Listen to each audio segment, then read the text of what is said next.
How's it going, everyone? Welcome to the channel. I'm the ChainBaker, and in today's video we'll compare some of the most common used fats in bread making and see what effect they have on our bread dough. So let's go to the kitchen and have a closer look. Here's a selection of fats that I use on a daily basis.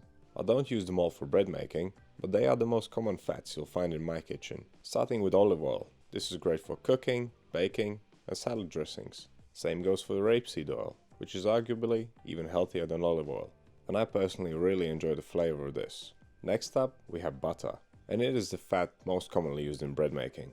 But of course it's also great for pastry, and it's even better when you spread a thick layer of it on some freshly baked bread. Lastly, I have bacon lardons, or just bacon. Now I don't use this commonly in bread making, but it does have an awesome flavour, and we'll see how to get to that flavour by rendering this down into lard. And we'll make 4 loaves of bread, each containing one of these fats, and we'll compare them side by side. All of these fats are temperature sensitive. As an example, butter, when taken cold from the fridge, is quite hard, and if you try to knead this in a dough, you'll be struggling with it. The only time I would use hard butter like this is when making brioche dough, when you're trying to keep the temperature of the dough low. And the mixing time is so long that the butter will have enough time to get incorporated into the dough. That's only the rare case when you want to use cold butter. Most commonly, you would use soft room temperature butter for bread making. It is a lot easier to work this into a dough, and it can be added from the beginning or later on into the mix. Now I don't think I've ever used melted butter for making bread. I just don't see a good reason for it. For one, melting it warms it up.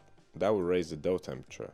And since soft butter is so easy to work into the dough, melting it and then adding it would be a totally unnecessary step in my opinion.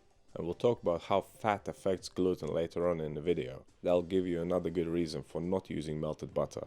Well, let's have a closer look at the lard. Lard is rendered down pork fat, and you can find it in a shop, but most of the time it will be completely tasteless, so I don't see a reason for using it. If you want flavor, you get yourself some bacon lardons, preferably smoked ones, and render the fat out yourself. It only takes around 15 minutes on medium to high heat. Anything you use this for will have a nice bacon flavor at the end. And of course you don't want to use it while it's hot. Strain it through a sieve and leave it to cool down completely, at least to room temperature. Or you can pop this in the fridge and keep it for several days. And trust me, once you make your own lard, you'll never go back to the store-bought stuff. And the same goes for other animal fats. Poultry fat, like goose, chicken or duck, can be rendered down from their skins. Beef fat could also be rendered down and used in the same way. It just gives you so much more flavor. Right, so let's get to making our 4 loaves of bread. They will all contain the same amount of flour, yeast, salt and water. The only difference is the fat that we're going to use. Olive oil, rapeseed oil, butter and lard. Now the oils and the lard are 100% fat, whilst the butter is only 82% fat, with the rest being made up of milk solids and water. But we're only using 10% fat in these recipes, so the hydration of the butter loaf will only be higher by 1% than the others. I didn't compensate for this because I wanted to use the same amount of ingredients in all recipes. But as ever, with these side-by-side comparisons, this is not a recipe video, and I'm not going to talk you through the steps here. We'll just talk about different fats and what they do to the bread dough, and we'll see the end results. Now there are different ways of adding fat to bread dough. If it's a relatively low hydration dough, and if the fat content is about 10% or less, it's okay to add it from the beginning. If you're using more fat, you should knead the dough first to develop some gluten before adding it. Flour contains 2 proteins called glutenin and gliadin, which when water is added, connect to form gluten.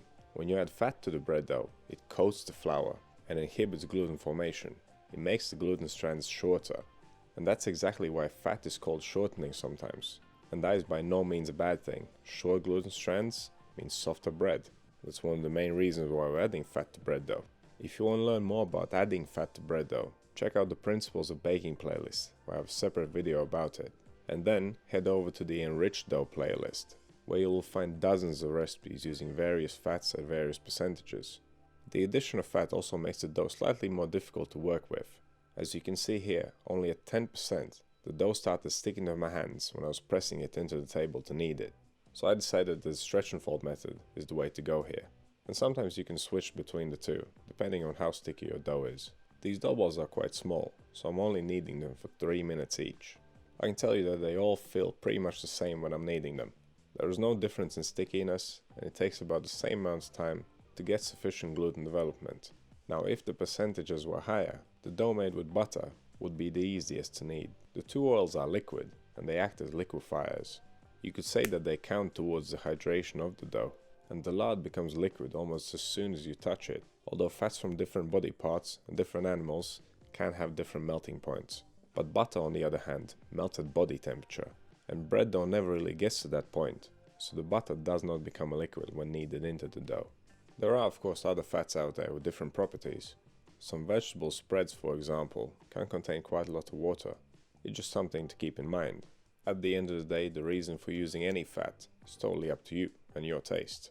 Any fat will make the bread softer, and most of them will make the bread stay fresher for longer. Flavor and mouthfeel will depend on the fat that's being used. Like I mentioned earlier, store-bought lard can be flavorless and odorless.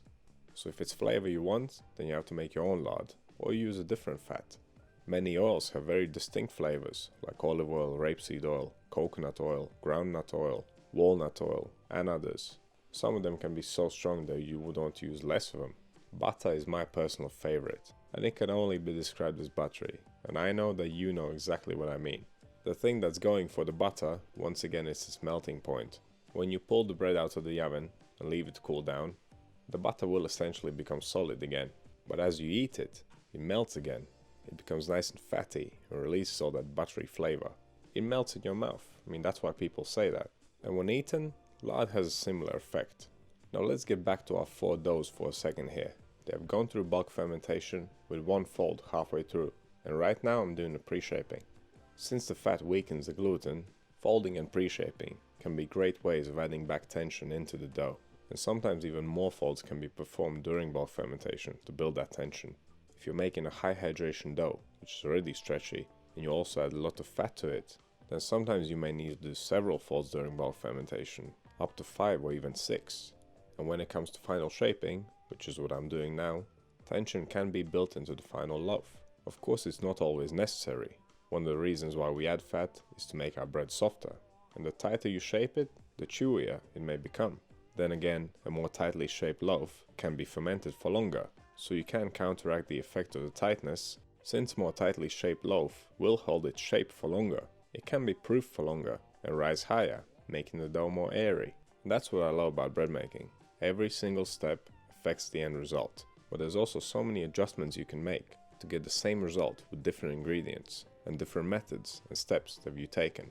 And speaking of adjustments, obviously the olive oil loaf is taking its time here, so we'll just leave it to ferment for a little bit longer whilst the other ones are baking. Another half an hour should do it, and by the time I pull the first 3 loaves out of the oven, this one will be ready to go in. So we've spoken about the effects of fat and why you would want to use it or not, but now it's time to really see the difference. Quite surprisingly, all the loaves look pretty much the same. The only one that's a little bit darker is the olive oil loaf, and that can be because of the oil, but also because it was fermenting for slightly longer. The top of it is also a little bit flatter than the other ones, and that's also due to the fact that it was fermenting for longer. The longer it sat, the more the gluten relaxed, so instead of rising up vertically, it kind of spread out a little bit sideways. That's not a big deal, however, especially for a pan loaf. If these 3 loaves were freestanding, then the olive oil one would have been the flattest one for sure. While there is a slight difference in shape and color on these loaves, the crust felt pretty much the same on all of them. It was nice and soft. Where we will see the biggest difference is on the inside. Straight away we can see that the rapeseed oil loaf has a slightly more yellow crumb, and of course that's because the oil is quite yellow. The crumb structure of these loaves is quite different though. The 2 breads made with oil, they have a tighter, more even crumb with smaller bubbles. The crumb of the olive oil loaf almost resembles the inside of a cake. It is beautifully uniform, and it will make a great sandwich loaf. Similarly, the rapeseed oil bread. It has a slightly more open crumb, but still nice and spongy. This could make a really nice dinner roll. The crumb of the butter loaf is super airy and soft. This would make a perfect burger bun. It's definitely my favorite one out of the 4. Finally, the bread made with lard. It also has a nice and airy crumb. It's super soft and light, similar to the butter one. So as we can see, the 2 plant-based fats produce similar results, and the 2 animal fats produce similar results. Flavor-wise, the olive oil is quite faint. I could taste the rapeseed oil a bit. The butter was very distinct and recognizable, and the bread with lard had a real nice bacon flavor to it.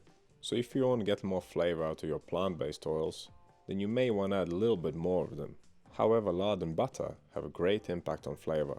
even at a relatively low percentage. And that concludes our little fat experiment for today.